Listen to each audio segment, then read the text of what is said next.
Hello, and welcome to our Good Friday reading today. The passage is taken from the Gospel of John, chapter 18, verse 15, through to chapter 19, verse 42. We're going to take some time to pause together this morning and encounter Jesus in the events of his interrogation, his crucifixion, and his death. Simon Peter and another disciple were following Jesus. Because this disciple was known to the high priest, he went with Jesus into the high priest's courtyard. But Peter had to wait outside at the door. The other disciple, who was known to the high priest, came back, spoke to the servant girl on duty there, and brought Peter in. "Aren't you one of this man's disciples?" she asked Peter. He replied, "I am not." It was cold, and the servants and officials stood round a fire they had made to keep warm. Peter also was standing with them, warming himself. Meanwhile, the high priest questioned Jesus about his disciples and his teaching. "I've spoken openly to the world," Jesus replied. "I always taught in synagogues or at the temple, where all the Jews came together. I said nothing in secret. Why question me? Ask those who heard me. Surely they know what I said." When Jesus said this, one of the officials nearby slapped him in the face. "Is this the way you answer the high priest?" he demanded. "If I said something wrong," Jesus replied, "testify as to what is wrong. But if I spoke the truth, why did you strike me?" Then Annas sent him bound to Caiaphas, the high priest. Meanwhile, Simon Peter was still standing there warming himself. So they asked him, "You aren't one of his disciples too, are you?" He denied it, saying, "I am not." One of the high priest's servants, a relative of the man whose ear Peter had cut off, challenged him. "Didn't I see you with him in the garden?" Again Peter denied it, and at that moment a cock began to crow. Then the Jewish leaders took Jesus from Caiaphas to the palace of the Roman governor. By now it was early morning, and to avoid ceremonial uncleanliness, they did not enter the palace because they wanted to be able to eat the Passover. So Pilate came out to them and asked, "What charges are you bringing against this man?" "If he were not a criminal," they replied, "we would not have handed him over to you." Pilate said, "Take him yourselves. Judge him by your own law." "But we have no right to execute anyone," they objected. This took place to fulfill what Jesus had said about the kind of death he was going to die. Pilate then went back inside the palace, summoned Jesus, and asked him, "Are you the king of the Jews?" "Is that your own idea?" Jesus asked. "Or did others talk to you about me?" "Am I a Jew?" Pilate replied. "Your own people and chief priests handed you over to me. What is it you have done?" Jesus said, "My kingdom is not of this world. If it were, my servants would fight to prevent my arrest by the Jewish leaders. But now my kingdom is from another place." "You are a king then?" said Pilate. Jesus answered, "You say that I am a king. In fact, the reason I was born and came into the world is to testify to the truth. Everyone on the side of truth listens to me." "What is truth?" retorted Pilate. With this, he went out again to the Jews gathered there and said, "I find no basis for a charge against him. But it is your custom for me to release to you one prisoner at the time of the Passover. Do you want me to release the King of the Jews?" They shouted back, "No, not him. Give us Barabbas." Now Barabbas had taken part in an uprising. Then Pilate took Jesus and had him flogged. The soldiers twisted together a crown of thorns and put it on his head. They clothed him in a purple robe and went up to him again and again, saying, "Hail, King of the Jews!" And they slapped him in the face. Once more Pilate came out and said to the Jews gathered there, "Look, I am bringing him out to you to let you know that I find no basis for a charge against him." When Jesus came out wearing the crown of thorns and the purple robe, Pilate said to them, "Here is the man." As soon as the chief priests and their officials saw him, they shouted, "Crucify! Crucify!" But Pilate answered, "You take him and crucify him. As for me, I find no basis for a charge against him."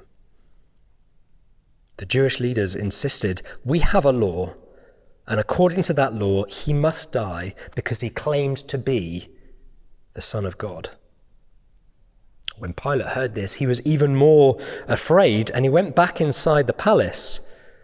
"Where do you come from?" he asked Jesus. But Jesus gave him no answer. "Do you refuse to speak to me?"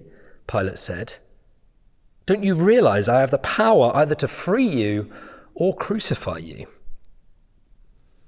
Jesus answered, "You would have no power over me if it were not given to you from above. Therefore, the one who handed me over to you is guilty of a greater sin." From then on, Pilate tried to set Jesus free, but the Jewish leaders kept shouting, "If you let this man go, you are no friend of Caesar. Anyone who claims to be king opposes Caesar." When Pilate heard this, he brought Jesus out and sat down on the judge's seat at a place known as the Stone Pavement, which in Aramaic is Gabbatha. It was the day of preparation of the Passover. It was about noon. "Here is your king," Pilate said to the Jews. But they shouted, "Take him away, take him away, crucify him." "Shall I crucify your king?" Pilate asked. "We have no king but Caesar," the chief priests answered. Finally, Pilate handed him over to them to be crucified. So the soldiers took charge of Jesus. Carrying his own cross, he went out to the place of the skull, which in Aramaic is called Golgotha. There they crucified him, and with him 2 others, one on each side, and Jesus in the middle. Pilate had a notice prepared and fastened to the cross. It read, "Jesus of Nazareth, the King of the Jews." Many of the Jews read this sign, but the place where Jesus was crucified was near the city, and the sign was written in Aramaic, Latin, and Greek. The chief priests of the Jews protested to Pilate, "Do not write the King of the Jews, but that this man claimed to be the King of the Jews." Pilate answered, "What I have written, I have written." When the soldiers crucified Jesus, they took his clothes, dividing them into 4 shares, one for each of them, with the undergarment remaining. This garment was seamless, woven in one piece from top to bottom. "Let's not tear it," they said to one another. "Let's decide by lot who will get it." This happened that the scripture might be fulfilled that says, "They divided my clothes among them and cast lots for my garment." So this is what the soldiers did. Near the cross of Jesus stood his mother's sister, Mary, the wife of Clopas, and Mary Magdalene. When Jesus saw his mother there, and the disciple whom he loved standing nearby, he said to her, "Woman, here is your son." And to the disciple, "Here is your mother."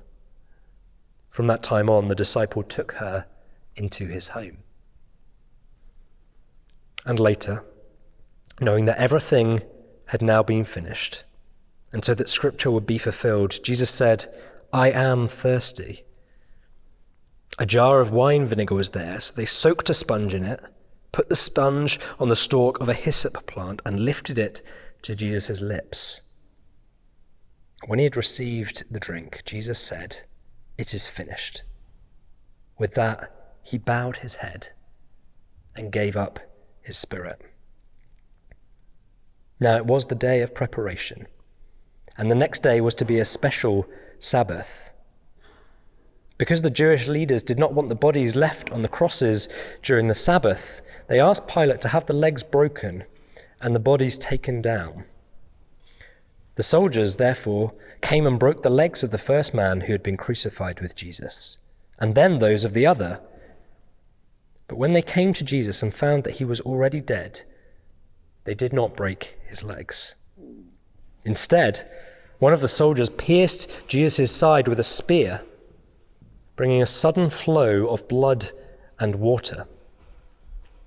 The man who saw it has given testimony, and his testimony is true. He knows that he tells the truth, and he testifies so that you may also believe. These things happened so that the scripture would be fulfilled. Not one of his bones would be broken. And as another scripture says, they will look on the one they have pierced. Later, Joseph of Arimathea asked Pilate for the body of Jesus. Now Joseph was a disciple of Jesus, but secretly, because he feared the Jewish leaders.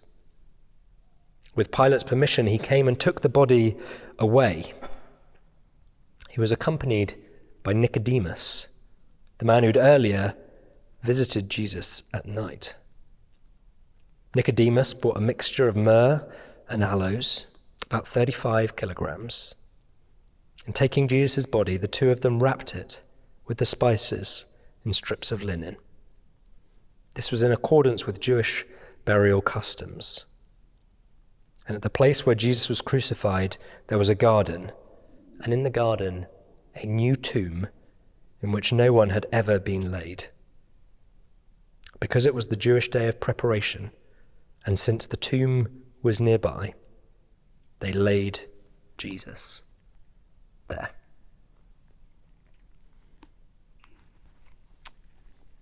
Thank you for joining again today. Take some time again today to just reflect on the wonder of these verses, of what it is that Jesus would lay his life down. It's a long passage, I know, but perhaps there are some things this year that have struck you for the first time about that story. We'd love to hear them. Head over again to the Oasis Instagram feed and share your reflections, or share them with someone that you know. It's a weighty day, Good Friday, a heavy day. I think it's right that we sit in that heaviness a little bit. That's what we've been trying to do this week as we immerse ourselves in the story leading up to these seismic events. I hope you're able to engage and encounter the Jesus who laid his life down for you today. I'll see you again tomorrow for the next reading.